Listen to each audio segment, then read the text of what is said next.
अब यात्रा मध्य प्रदेश से निकलने वाली है।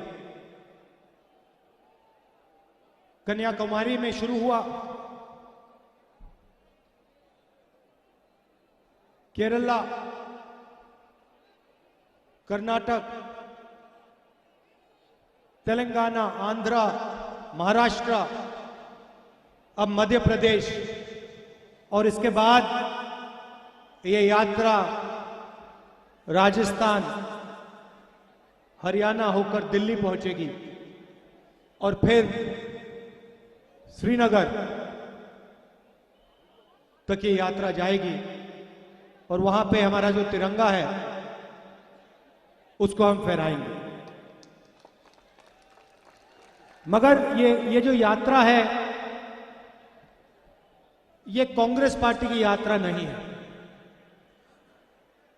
जरूर कांग्रेस पार्टी के कार्यकर्ता इसमें भाग ले रहे हैं, चल रहे हैं, मगर अब यह यात्रा हिंदुस्तान की गरीब जनता, किसान, मजदूर, बेरोजगार युवा, छोटे दुकानदार, स्मॉल और मीडियम बिजनेस चलाने वाले लोगों की यात्रा हो गई। और मैं ऐसे नहीं कह रहा हूं,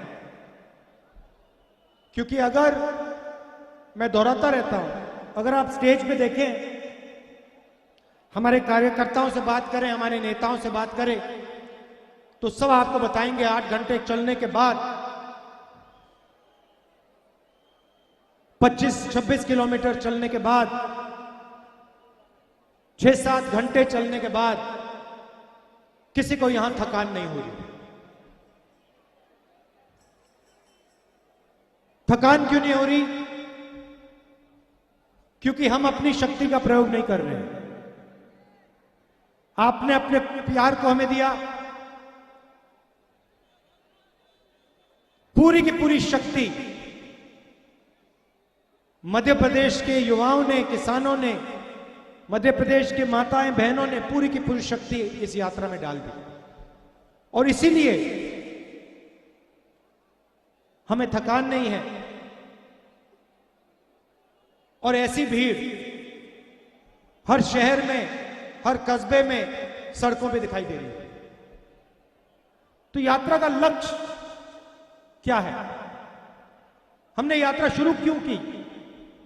बीजेपी के लोगों ने कहा क्या टूटा है?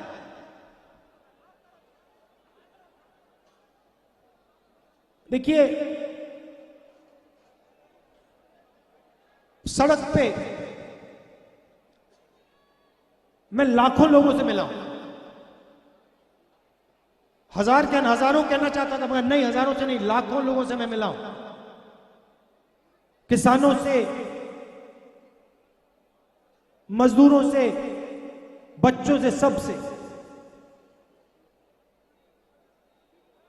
आप किसानों से बात करो,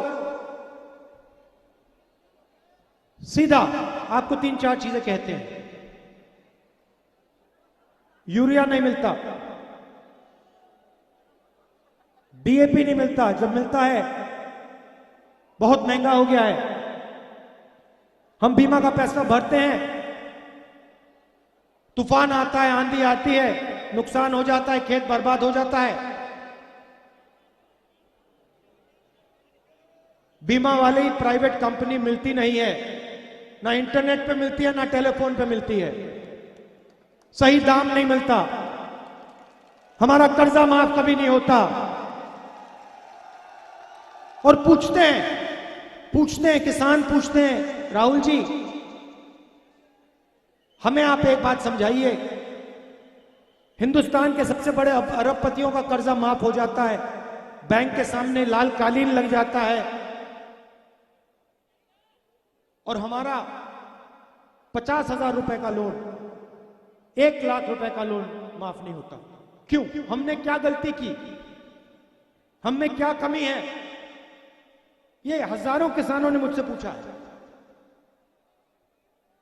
दूसरी तरफ आप युवाओं से बात करो, कहेंगे इंजीनियरिंग की, माता पिता ने पूरा का पूरा पैसा जो था उनके पास शिक्षा में डाल दी। प्राइवेट कॉलेज, प्राइवेट यूनिवर्सिटी में पैसा डाला। इंजीनियर बनने का सपना था, पास हुए, पता लगा हिंदुस्तान में इंजीनियर नहीं बनता है। इंजीनियर जाके सड़कों पर मजदूरी करता है।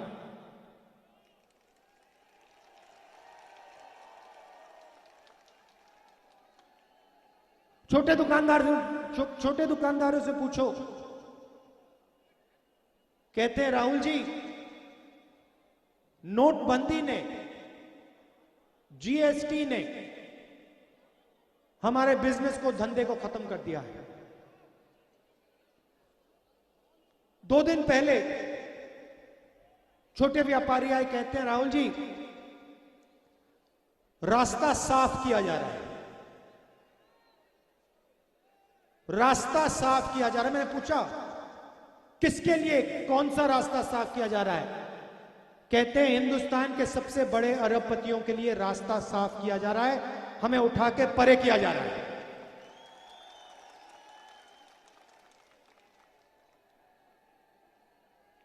और फिर जहां भी इनको मौका मिलता है, एक भाई को दूसरे भाई से लड़ाते हैं, एक जात को दूसरे जात से लड़ाते हैं, एक धर्म को दूसरे धर्म से लड़ाते हैं, स्टेट को लड़ा देते हैं। मैं आपसे पूछना चाहता हूं, परिवार में लड़ाई होती है, भाई भाई के बीच में लड़ाई होती है, तो परिवार का फायदा होता है या नुकसान? तो अगर परिवार का नुकसान होता है जब भाई भाई की लड़ाई होती है, तो फिर देश में जब भाई भाई की लड़ाई होती है, तो फिर देश का क्या होगा, फायदा या नुकसान? एक तरफ कहते हैं हम नेशनलिस्ट हैं, हम देशभक्त हैं, और दूसरी तरफ नफरत फैलाते हैं, भाई से भाई की लड़ाई कराते हैं। और जो हमारी देश की रीढ़ की हड्डी है, जो रोजगार देती है, किसान, छोटे व्यापारी, स्मॉल मीडियम बिजनेस चलाने वाले, उनको खत्म कर देते हैं, रीढ़ की हड्डी को तोड़ देते हैं।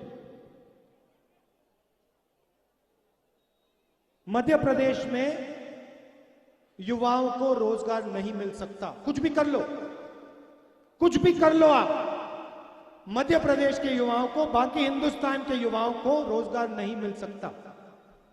क्यों? क्योंकि सारे के सारे रास्ते बंद कर दिए। देखिए, ये जो इनके 2-3 उद्योगपति मित्र हैं, आपने नाम नहीं कहा, ये इनके जो 2-3 लोग हैं, मित्र हैं, ये हिंदुस्तान को रोजगार नहीं दे सकते हैं, इनकी बस की नहीं है। हिंदुस्तान को रोजगार छोटे दुकानदार, किसान, स्मॉल और मीडियम बिजनेस चलाने वाले लोग, लाखों लाखों बिजनेसेस देते हैं। इन सबको खत्म कर दिया, बंद कर दिया, सबसे बड़ा रास्ता बंद कर दिया। दूसरा रास्ता public sector, railways, BHEL, HAL, यह रास्ता था। सारी की सारी पब्लिक सेक्टर की कंपनियों को ये बेच रहे हैं, उन्हीं 2-3 लोगों के हवाले कर रहे हैं, तो वो भी रास्ता बंद। तीसरा रास्ता सरकार में नौकरी, रोजगार, स्कूलों में, सरकारी अस्पतालों में, वो भी प्राइवेटाइज किया जा रहा है। आज एक बच्ची आई मेरे पास, मेरे साथ चली, कहती है राहुल जी, मेरे स्कूल में तो टीचर ही नहीं है।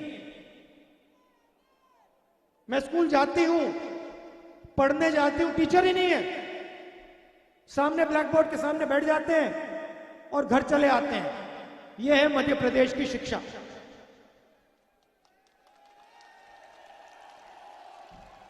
अच्छा, बहुत लोगों से मिला हूं। एक पंडित जी आए, सुनिए, सबसे मजेदार बात आपको बताता हूं। नहीं सर, ठहरिए, सुनिए, सबसे मजेदार बात। पंडित जी आते हैं मेरे पास, और बहुत गहरा सवाल किया उन्होंने मुझसे। पहले समझाया, कहते हैं राहुल जी, जो भगवान राम थे वो तपस्वी थे, उन्होंने अपनी पूरी जिंदगी तपस्या में डाल दी। सही या गलत? सही बात, ठीक है। फिर उन्होंने कहा गांधी जी हे राम कहते थे। गांधी जी का नारा था हे राम। हे राम का मतलब क्या बताइए?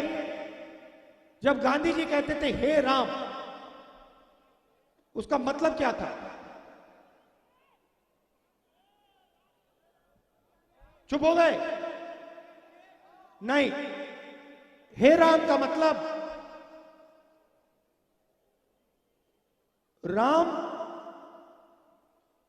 एक जीने का तरीका थे, एक जीने के का तरीका था। राम सिर्फ एक, भगवान राम सिर्फ एक व्यक्ति नहीं थे, एक जिंदगी जीने का तरीका था।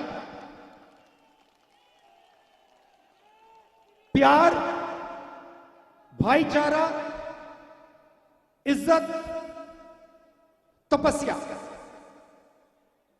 उन्होंने पूरी दुनिया को दिखाया, जीने का तरीका दिखाया। और गांधी जी जब हे राम कहते थे, उनका मतलब था जो भगवान राम है वो भावना हमारे दिल में है और उसी भावना को लेकर हमें जिंदगी जीनी है। ये है हे राम। दूसरा नारा फिर उन्होंने कहा, देखिए एक नारा हे राम, सुनो सुनो, डिस्टर्ब मत करो। एक नारा हे राम मतलब जिस प्रकार से भगवान राम ने अपनी जिंदगी जी, जो उन्होंने तपस्या किया, जो उन्होंने समाज के लिए काम किया, जो उन्होंने प्यार फैलाया, भाईचारा फैलाया, वैसे ही अपनी जिंदगी जीना। दूसरा नारा जय सिया राम, जय सिया राम। अब जय सिया राम का मतलब क्या है? ये पंडित जी ने मुझे बताया, सीखा हूं मैं, यात्रा पे बहुत कुछ सीखा हूं। जय सिया राम का मतलब क्या है? दिग्विजय जी ताली बजा रहे हैं। जय सिया राम का मतलब जय सीता जय राम। मतलब क्या कि सीता और राम एक ही हैं, सीता और राम एक ही हैं। इसलिए नारा है जय सिया राम या जय सीताराम। सही? मतलब जो राम के जीने का तरीका था, जो उन्होंने सीता के लिए किया, भगवान राम ने सीता के लिए क्या किया आप जानते नहीं हो क्या? क्या किया? जाके सीता की इज्जत के लिए, सीता के लिए लड़े। सही? तो जब हम जय सिया राम कहते हैं, हम सीता की याद करते हैं और समाज में जो सीता की जगह होनी चाहिए उसकी आदर करते हैं। सही? जय सिया राम या जय सीताराम। तीसरा नारा जय श्री राम, उसमें हम राम भगवान की जय करते हैं। पंडित जी ने मुझसे कहा कि आप अपनी स्पीच में पूछिए कि बीजेपी के लोग जय श्री राम करते हैं मगर कभी जय श्री राम और हे राम क्यों नहीं करते?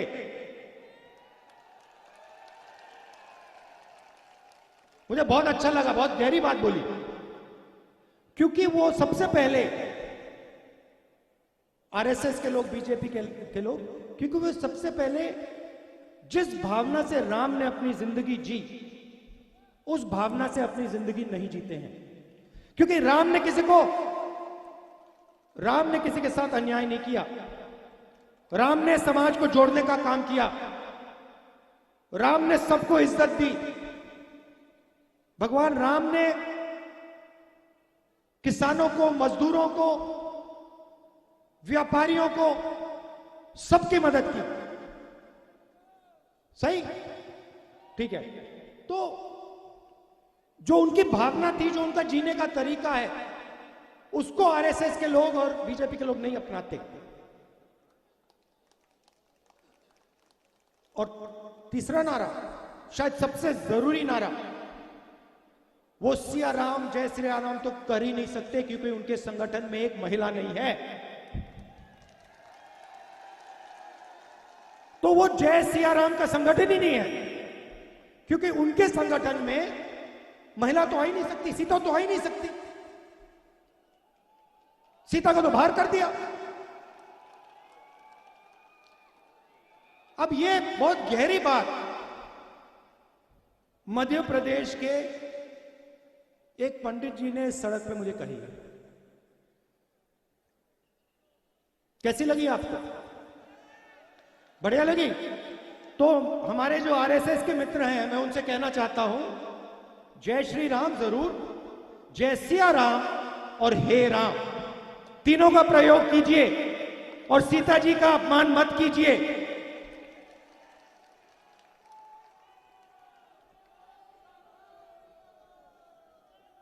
अच्छा, अब यात्रा का एक और लक्ष्य है। मैंने बेरोजगारी की बात की, थोड़ी सी मैं महंगाई की भी बात बोल देता हूं। पेट्रोल के दाम यूपीए के समय क्या थे? 60 रुपए। आज क्या है? 107। गैस के सिलेंडर कितने का आता था?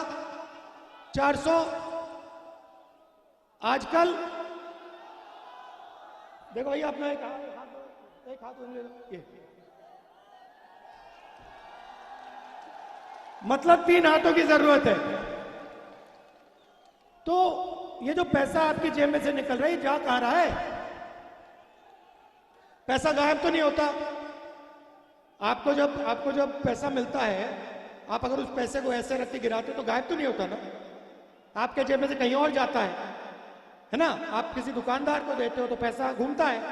तो जब ये पेट्रोल का पैसा आपके जेब में से निकल रहा है, डीजल का पैसा निकल रहा है, गैस सिलेंडर का पैसा निकल रहा है, ये कहां जा रहा है? ये आसमान में तो नहीं जा रहा, समुद्र में तो नहीं जा रहा, हिंदुस्तान के सबसे बड़े 2-3 अरबपतियों के हाथ जा रहा है। वो कुछ भी कर सकते हैं भाई और बहनों, सड़क बनवा सकते हैं, पोर्ट खरीद सकते हैं, एयरपोर्ट उनके, सेलफोन उनका, माइक्रोफोन देखूंगा शायद उनका नाम इसमें मिल जाए। इसके नीचे देखूंगा, देखो यहां भी उनका नाम मिल जाएगा। जूते में देखो, वहां भी उनका नाम, लाउडस्पीकर पे उनका नाम। तो 2 देश बन रहे हैं, एक अरबपतियों का, उसमें जो भी करना है कर लो, जो भी सपना है देख लो, और दूसरा बाकी हिंदुस्तान गरीबों का, किसानों का, मजदूरों का, छोटे दुकानदारों का, उसमें आप बेरोजगार रहो, महंगाई के अंदर डूबो। ऐसा हिंदुस्तान हमें नहीं चाहिए। हमें न्याय का हिंदुस्तान चाहिए। और इसलिए यात्रा श्रीनगर में जाकर तिरंगे को लहराएगी। आपने अपना प्यार दिया, मोहब्बत दी, दिल से आपका बहुत बहुत धन्यवाद। नमस्कार, जय हिंद।